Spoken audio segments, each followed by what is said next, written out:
Let's get ready for Monday Mortgage Minute with your hosts, Tom McNamara and Bruce Woodburn. All right. Here we are, Monday. We're wrapping up the month of March here, and a lot of things happening. I'm telling you what, you think we'd get a little break and be able to ride this out a little bit longer, but it just seems like we turn around and there's just one thing after another.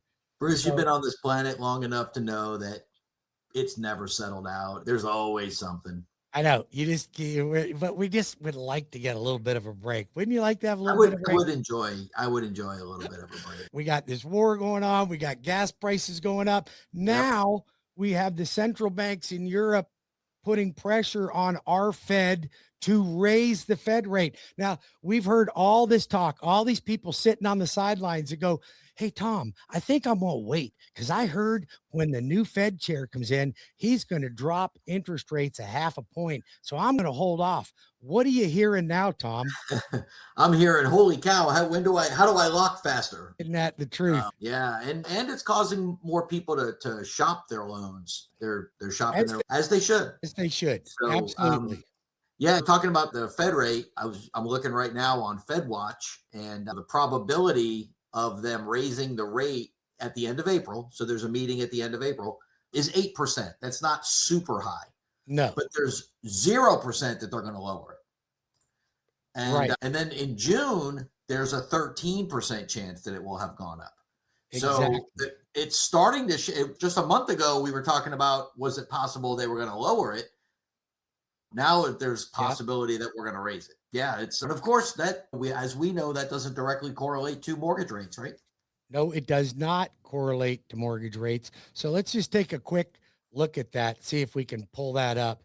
Actually, I thought I had it up on my screen, but I don't. I was going to show you 90-something% chance, no drop. Right. No drop. Only raising it, but only 8% right now. But I think it goes up even for the next Fed meeting to 13%. Yeah, for June, it's 13%. But then for July, there's actually a 1.8% chance that they lower it. So I think 1.8. So I think what we're seeing here, this is probably good, right? In the context that I think when they lowered rates too low and kept them too low for too long, they caused a lot of problems when they finally did raise them, because then they had to go from here to here really quick, right? Yes. I think minor adjustments every once in a while keeps everything in a little bit of equilibrium. I think it's better overall. Interesting to see what happens to the housing market, because we've already got an abundance of inventory here, but that's not the case around the country. There's a lot of places that still don't have any inventory. We've got 11,000 some odd homes on the market in Central Florida, which really puts buyers in control in that case. For sure. And with interest rates going up a little bit, and we can talk a little bit about that. Have they gone up a lot? No. But you know what? I predicted interest rates were going to go up instead of down. I told everybody's looking for 5 3/4 on the 30-year conventional rate. And it actually went from 5.99 to 6.05. Now it's up about 6.18 to 6.2%. And still could potentially rise, because with the pressure from the European Feds pressuring our government to raise the Fed rate, that could cause some stir up in the market. Yeah, it remains to be seen, but I will continue to say that none of the people that I'm working with from a buyer side are going to stop buying. They've raised the alarm of, hey, my rate's gone up, but they're not removing their buy decision. So. I agree. So here's another topic that's another little bit of a blow.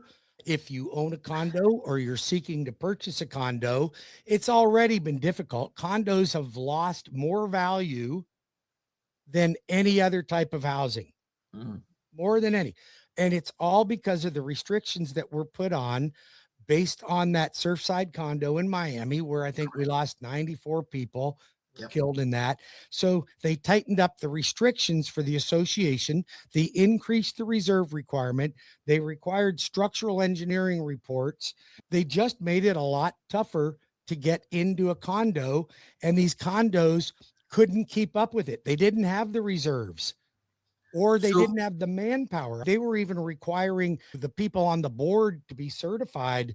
Correct. To be able to, and you got Karen, who owns a unit on 940A, and she's going to be on the board of director, and she's doing it when she gets out of croquet class. So she's just volunteering. Now I got to get certified to do this. Who wants to do that kind of business?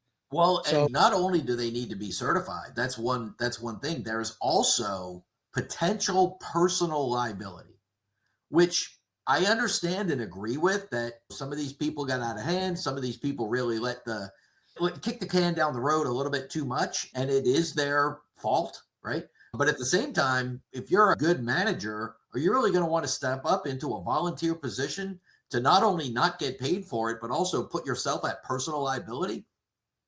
They're just going to kick the can even further. So it's going to be tough. So Fannie Mae has now come out and said, we are going to eliminate the limited review process. So let me just explain limited review. Well, let's talk about, before you get into limited review, let's talk about the normal thing, because what's supposed to happen is all these condos are supposed to be on a go, no-go list, right? Where it's like, hey, these are all good. We've checked them. They're good to go. And these we're not so sure about. There's almost none on the go list.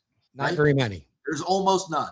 Okay. So every time now when we go to get a condo with somebody that's going to borrow money, right, they've either got to do a full review or a limited review. The full review is a real deep dive into that condo association, which really should put them on the go list, but it doesn't. But we can get them on the go list. So we're at Cross Country, we've got a full condo review department that works directly with Fannie Mae. So if you've got a condo that we think meets it, in other words, it does not exceed the owner to renter ratios, not more than, there's nobody that owns 10% of the units. That's elimination.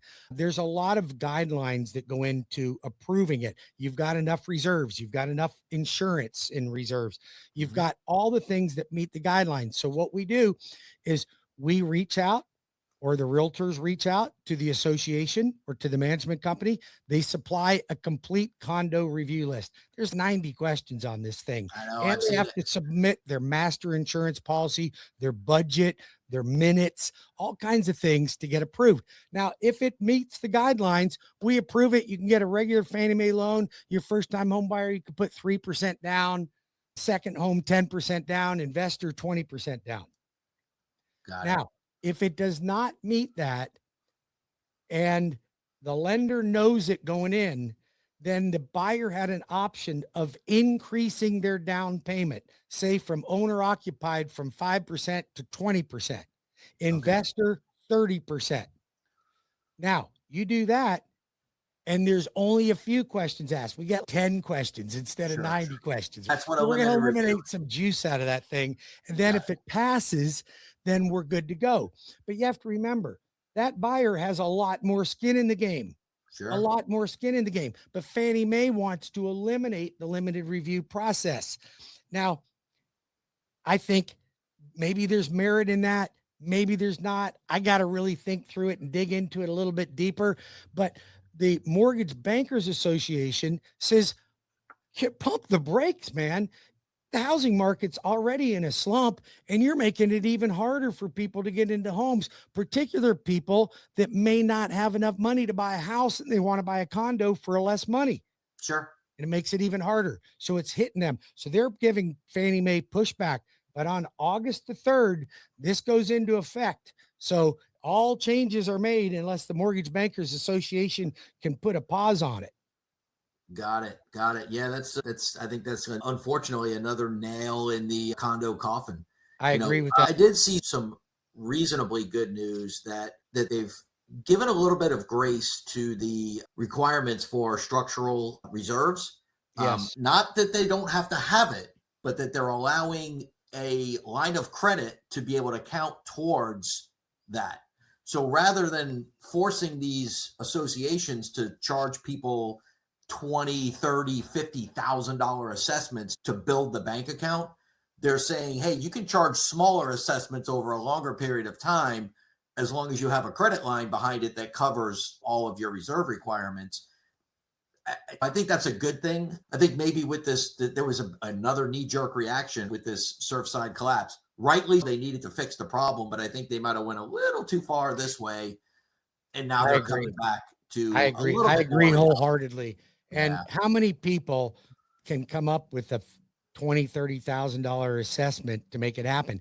And I'm not even sure I agree with that. As much as I'd like them to relax the rules a little bit, now your association has to go out and get a line of credit. If you didn't have the reserves to begin with, they're going to be going, wait, you got nothing to back this thing up, man. Yeah. So you'd have to have some, you can't have none and have it be 100% of it. It's a percentage of it. I'll look into the details and get that. I just saw it. I don't remember what the number is, but you can't have it 100%. It was like 30 to 50%. And then you could go from there. What I'm saying is, regardless of what the percentage is, if a condominium just flat out doesn't meet the requirements, a lot of it is because of the reserves. Correct. But as a lender myself, one of the strong points in lending money is to make sure that my borrower has got reserves so that they don't come to the closing table and they're flat ass broke.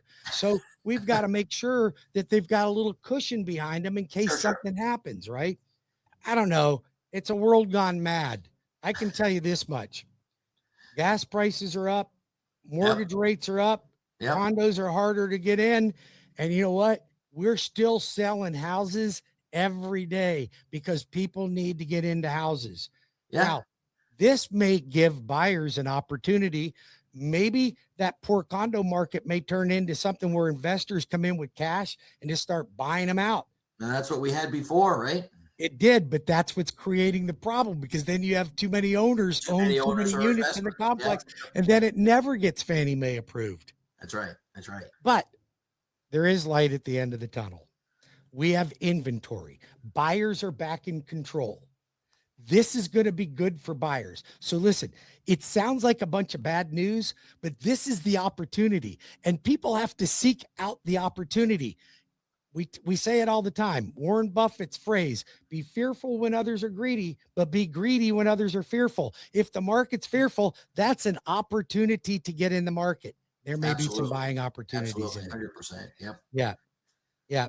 I think we covered a lot today. Anything else you want to cover before we get to work? No, I want to go sell some houses, man. I got closings this week. I got closings next week. Just got to keep rolling along. Yes, we are. Have a great day. Thanks for joining today. Tom McNamara, EXP, Bruce Woodburn, the Lone Ranger Cross Country. We're always here to help. Have a great day. Have a great one, Bruce.